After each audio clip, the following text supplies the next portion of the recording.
Every prepper has the same plan. When collapse comes, you leave the city.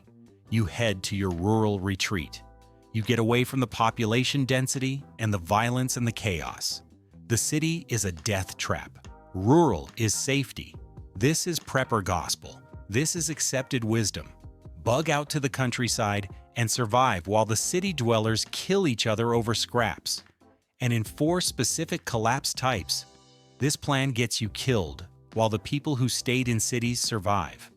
Not because you prepared wrong, not because your retreat isn't good, because cities have structural advantages in certain collapse scenarios that rural areas simply don't have. Advantages that override all your preparation. Advantages that mean the city, for all its dangers, is actually the safer place to be when specific types of collapse occur. This is heresy in prepper culture. You're supposed to get away from people, supposed to be self-sufficient in isolation, supposed to avoid the golden horde and the urban violence. But the math is brutal, and it doesn't care about prepper ideology. In 4 out of 5 collapse types, cities have higher survival rates than rural areas. The data from every historical collapse proves this. The people in cities suffered, but they survived at higher rates than the people who fled to rural isolation. Understanding which collapse type favors cities versus rural areas is the difference between surviving and starving on your retreat, wondering why self-sufficiency isn't working. Between making it through in an urban environment you thought was deadly, or dying in rural isolation you thought was safe. Here are the 4 collapse types where cities survive better than rural areas. Why the structural advantages matter more than population density, and why your rural retreat plan might be a death sentence, depending on which type of collapse actually happens.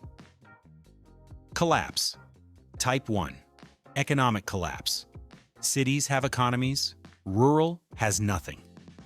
This is when the financial system implodes, but physical infrastructure mostly persists. Currency becomes worthless or hyperinflates, banks close, markets crash. The economic structure collapses, but the buildings still stand, and the power might still work and water might still flow. It's the money that died, not the civilization itself. This happened in Venezuela, in Zimbabwe, in Weimar Germany, in Argentina during their crisis, in the Soviet Union collapse. The money stopped working, but people still lived in cities, still had homes, still had some form of social organization, just without functioning formal economy.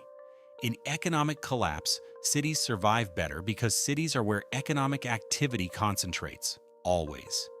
In every economy throughout human history, when formal currency fails, informal economies emerge, barter systems, alternative currencies, direct trade. Whatever replaces money, it happens where people are densely packed because that's where trading partners exist. Your rural retreat in economic collapse is economic isolation. You're miles from anyone else. Who are you trading with? Your nearest neighbor is 5 miles away and they have nothing you need and need nothing you have. There's no economy in rural isolation. There's just you and whatever you can produce yourself, which isn't enough. You thought you'd be self-sufficient. You have your garden and your chickens and your water source.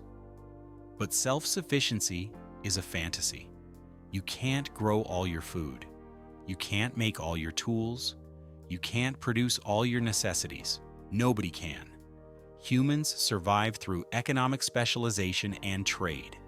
You do what you're good at and trade for what others are good at. This requires other people, close by, lots of them. Cities have this. Even in collapsed economy, cities have thousands of people in close proximity. Someone's growing food. Someone's fixing tools. Someone's making clothes. Someone's producing whatever's needed. And they're trading with each other because they're close enough to make trading viable. The informal economy functions because population density makes it possible. You're on your rural retreat and you need medicine. Where do you get it? There's nobody within 5 miles, and the people 5 miles away don't have medicine either. You need a tool repaired. Where's the blacksmith? There isn't one. You need to trade your excess crops for meat. Where's the butcher? Doesn't exist in rural isolation. Every need you can't meet yourself is unsolvable because there's no economy. Meanwhile, in the city, someone's operating as informal doctor. Someone's repairing tools. Someone's butchering animals. The specialization exists because the density supports it. You need something, you can trade for it. You have skills, you can trade them for what you need. The economy is degraded and primitive, but it functions. It sustains life beyond bare subsistence. And cities get aid, if any exists. When governments or NGOs or remaining institutions distribute help, they concentrate it where it helps the most people. 10,000 people in one city location gets the aid delivery. 10 people scattered across 10 rural locations get nothing because it's not efficient to help them. If there's food distribution, medicine distribution, any kind of assistance, it goes to population centers. Rural areas are abandoned because helping them uses too many resources for too few people. The brutal math is that economic collapse requires economic participation. You need to be part of whatever economy emerges. That economy is in cities. Your rural retreat took you away from the only thing that could sustain you long term. Your stockpiles run out in 6 months or a year. Then what? You're isolated with no way to acquire what you need because there's no economy where you are. The person who stayed in the city is struggling. The economy is broken and life is hard. But they're working. They're trading. They're part of economic networks that put food on the table and tools in their hands. They're worse off than before, but they're surviving through economic participation that only exists in population density. Collapse. Type 2. Pandemic collapse. Cities get medical care. Rural gets nothing. This is when disease drives the collapse. Plague-level mortality. Fast-spreading, high-fatality pandemic that's killing enough people to break down social systems. Not just a bad flu season. Actual catastrophic disease event. The conventional wisdom says cities are death traps in pandemic. All that population density, all that contact, all that transmission. You want to be isolated in rural areas where disease can't reach you, away from the infection vectors. And yes, cities have higher transmission during the active pandemic phase. More people means more spread. But here's what actually matters for survival. Cities have medical infrastructure and rural areas don't. Cities get medical resources and rural areas don't. Cities have knowledge concentration and rural areas don't.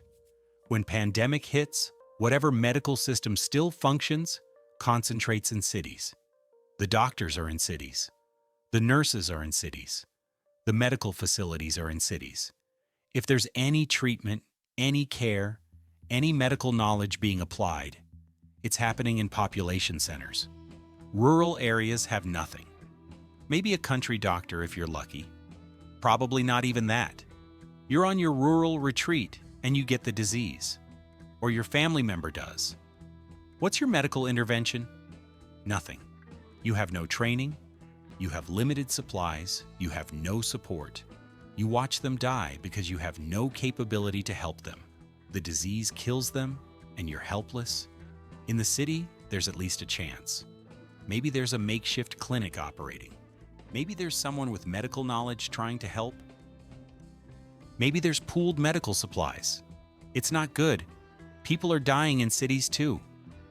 But there's some level of medical response that doesn't exist in rural isolation, and cities get vaccines or treatments if they're developed. When medical solutions emerge, why do they go to population centers first? Mass vaccination happens where masses of people are. New treatments get distributed where they help the most people. Rural areas are afterthoughts if they're thought of at all. The disease itself might be less prevalent in rural areas during active transmission. Lower density means slower spread. But disease isn't the only thing killing people in pandemic collapse. Injuries kill. Other illnesses kill. Childbirth kills. All the normal medical emergencies that modern medicine handled are now fatal without medical support. Your survival doesn't just depend on avoiding the pandemic disease. It depends on having medical resources for everything else that goes wrong with human bodies. Cities maintain some medical capability even in collapse. It's degraded. It's overwhelmed. But it exists. Rural has nothing. You're truly on your own for every medical issue.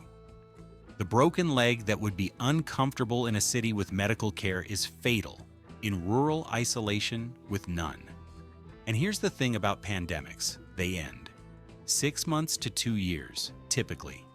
The disease burns through the population until enough people are dead or immune. The transmission stops. It's temporary, even if it's catastrophic. The question is where you want to be during that temporary but terrible period. Isolated in rural with no medical support, or in a city with degraded but existent medical infrastructure? The data from historical pandemics shows urban survival rates are comparable to or better than rural once you account for all-cause mortality. Yes, more people in cities get the disease. But more people in rural die from lack of medical care for everything else. The person in the city who gets the disease might get treatment. The person in rural who gets injured dies from infection because there's no antibiotics and no one who knows how to treat them. Collapse. Type 3 infrastructure collapse. Cities get aid, rural gets abandoned. This is when physical infrastructure fails, but government and social structures try to persist. Power grids go down. Water systems fail. Communications go dark. Transportation networks break. The technological infrastructure enabling modern life stops working, but authority still exists trying to respond. The conventional wisdom is that rural areas are better when infrastructure fails because they're less dependent on it. City folks need power and water and complex systems. Rural folks can survive with wells and generators and simple systems. So infrastructure failure should favor rural. Right? Wrong. Because when infrastructure fails, aid concentrates where people concentrate. Government response, emergency services, resource distribution, all of it goes to cities and towns. Rural areas get deprioritized or abandoned entirely because the efficiency of helping urban populations is vastly higher than helping scattered rural populations. Think about water distribution when municipal systems fail. Tanker trucks bringing water, where do they go? To the city where they can provide water to thousands of people at distribution points. Not to rural areas where they'd have to drive miles between houses to help a handful of people. The math doesn't work. Help goes where it helps the most people with the least resources. Same with food distribution, power restoration, medical services, emergency response. Everything concentrates in population centers because that's where the authorities can help the most people most efficiently. Rural areas are on their own, not because they're more capable, but because they're not worth the resources to help given how few people are there. And here's the brutal reality about rural infrastructure independence. Your retreat probably isn't as independent as you think. Your well needs a pump. That pump needs power. Your generator needs fuel. That fuel needs delivery. Your solar panels need charge controllers. Those need replacement eventually. Your independence is actually dependence on supply chains you thought you'd escaped. When infrastructure collapses, those supply chains break. Your generator runs out of fuel and there's no delivery. Your pump breaks and there's no replacement parts. Your systems fail and you discover you weren't actually independent. You were just one step removed from the infrastructure that collapsed. Now you're in a rural area with no water because your supposedly independent well system doesn't work without parts and fuel you can't get. Cities have infrastructure problems too when systems fail, but they have community organization responding to it. Shared wells, collective water sourcing, coordinated distribution.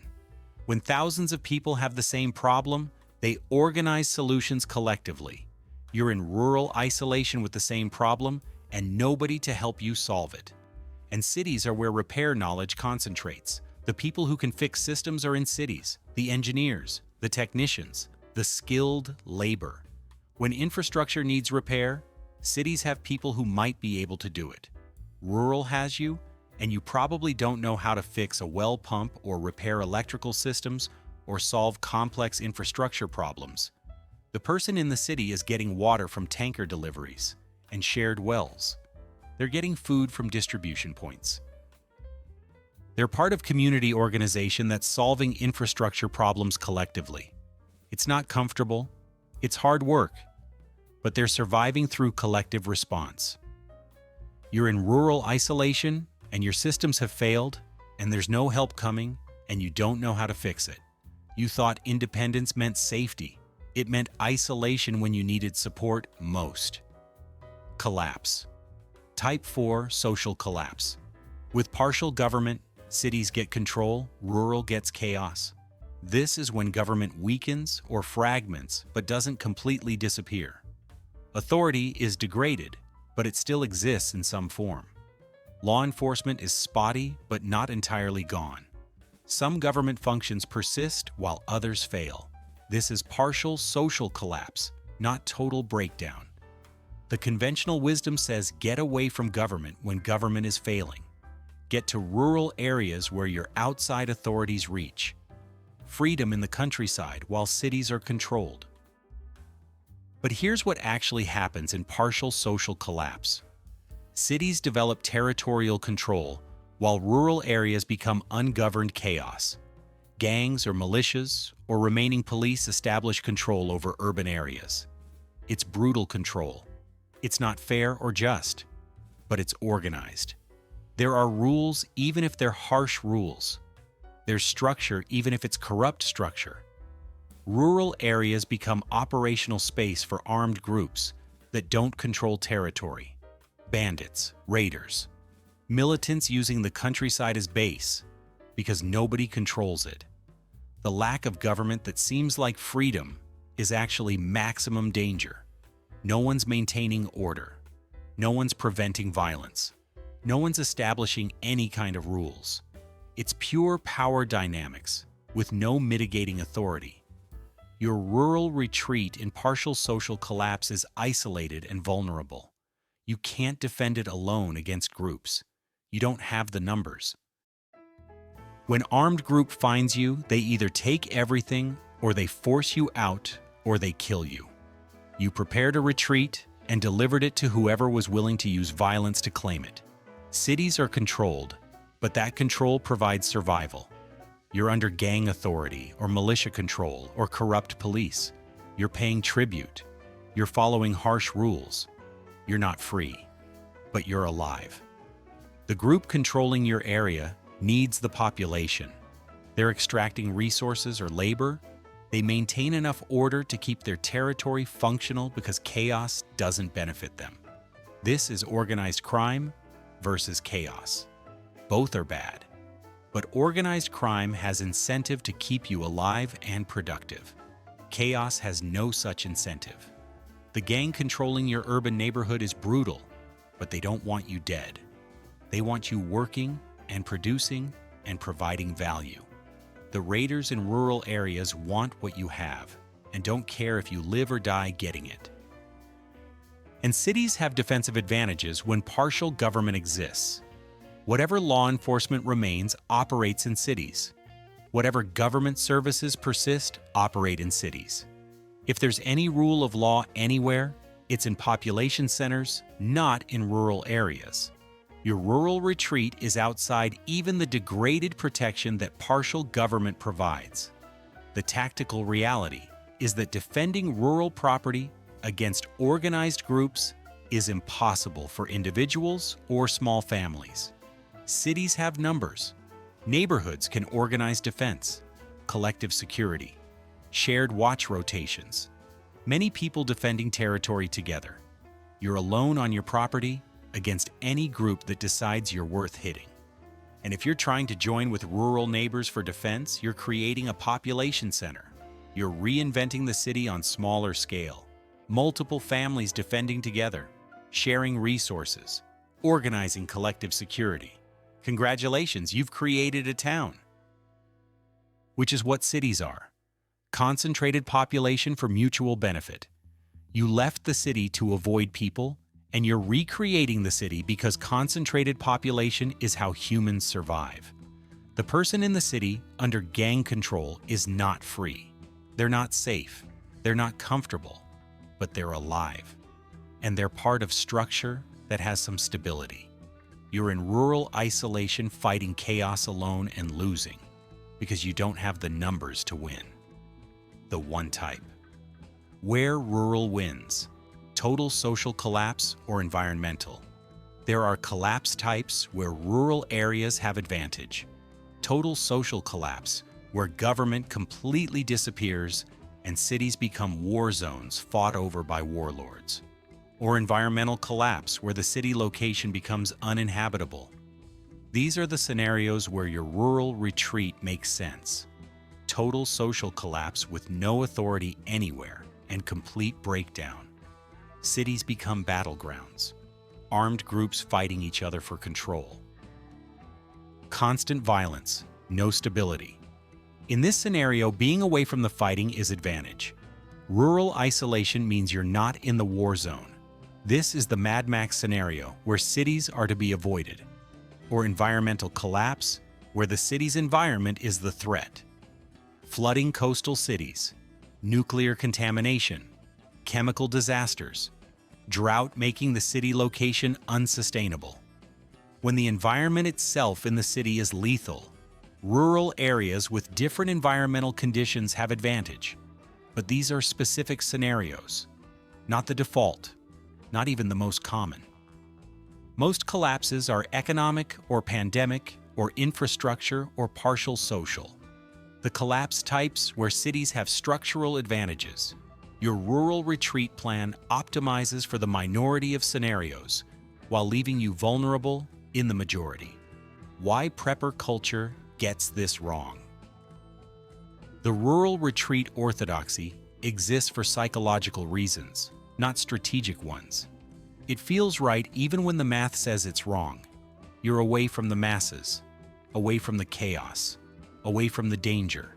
This feels like safety even when it's actually isolation that gets you killed. And rural retreat is the romantic fantasy, the homestead, the self-sufficient family, the pioneer life. It's appealing on emotional level, living off the land, away from society, independent and free.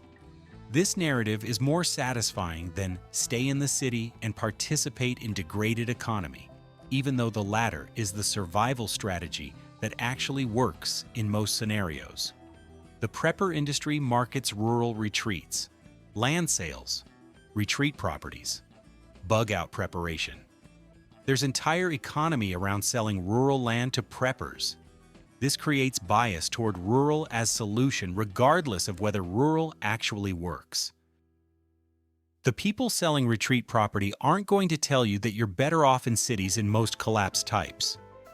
And there's the misconception about population density. More people equals more danger. This seems logical, but it's wrong. More people equals more economic opportunity, more specialization, more collective capability, more support, more resources. Yes, there's more crime, but there's also more of everything that helps you survive. The math favors density in most scenarios, despite the increased interpersonal danger. The brutal truth about self-sufficiency. The fantasy at the heart of rural retreat planning is self-sufficiency. You'll grow your own food, raise your own animals, produce your own water, make your own power, be completely independent. This fantasy is what kills people. No one is self-sufficient. Not really. Not sustainably. You can't grow all your food unless you're an experienced farmer with established systems and good land and knowledge most people don't have. You can't make all your tools. You can't produce all your necessities. Self-sufficiency is myth that's never worked in human history because we're social species that survives through specialization in trade. Your rural retreat plan is based on achieving something that's impossible. When you fail to achieve it, because everyone fails to achieve it, you're stuck in isolation without the economic networks that could have sustained you. You're starving on your retreat with a failed garden and broken tools, and no way to acquire what you need. The person in the city never had illusions of self-sufficiency. They knew they needed others. They built economic relationships. They participated in collective systems. They're surviving through exactly what humans have always survived through: economic participation and mutual support. Not rugged individualism that doesn't work. What this means for your preparation. Understanding that cities survive better in most collapse types doesn't mean you don't prepare. It means you prepare for staying and thriving in urban environment instead of preparing to flee it. You're developing skills that have economic value in collapsed economy. What can you trade? What can you do that others need? This is more important than stockpiles, because stockpiles deplete, but skills persist. You're building relationships with neighbors now, creating mutual aid networks, establishing yourself as valuable community member. These relationships are what sustain you when formal systems fail. Urban survival is collective survival. You're building the collective now. You're staying physically in the city or close enough to benefit from urban economic activity, not fleeing to deep rural isolation. Your retreat, if you have one, is close to town, close enough to participate in whatever economy emerges. Not 50 miles from nowhere with no trading partners, and you're recognizing which collapse type you're facing before you execute your plan. If it's economic collapse, stay in the city. If it's pandemic, stay in the city. If it's infrastructure failure, stay in the city. If it's partial social collapse, stay in the city. Only flee to rural if it's total breakdown war zone or environmental disaster in the city itself. Your bug-out plan should be backup for specific scenarios, not default for all collapses. Most of your preparation should be for urban survival, because that's where you're most likely to survive most types of collapse. The bottom line: 4 collapse types where cities survive better than rural areas. Economic collapse where cities have economies and rural has isolation. Pandemic collapse where cities have medical infrastructure and aid. Infrastructure collapse where cities get resource distribution and collective organization. Partial social collapse where cities get brutal but functional control while rural gets chaos. Only in total social breakdown or environmental disaster do rural areas have clear advantage. These are minority scenarios. Most historical collapses favor urban survival over rural. The data doesn't care about prepper ideology. The math is brutal and clear. Your rural retreat plan might be preparing you for the wrong scenarios, optimizing for total breakdown while leaving you vulnerable to economic, pandemic, infrastructure, and partial social collapse. The types that are more common. The types where cities survive better. Cities are dangerous. They're chaotic in collapse. They're not comfortable, but dangerous doesn't mean unsurvivable. The person who stays in the city and adapts has higher survival odds in most collapse types than the person who flees to rural isolation. Prepare for urban survival, build economic value, create relationships, develop collective capability. These are the preparation that works when the most common collapse types occur. Save the rural retreat for the specific scenarios where it actually helps, instead of treating it as universal solution. The city might save you. The rural retreat might kill you. Depends entirely on which type of collapse happens. Prepare for the types that are most likely. Stay where the structural advantages exist. Survive through collective strength instead of isolated weakness. Cities survive better than rural in most collapses. Plan accordingly.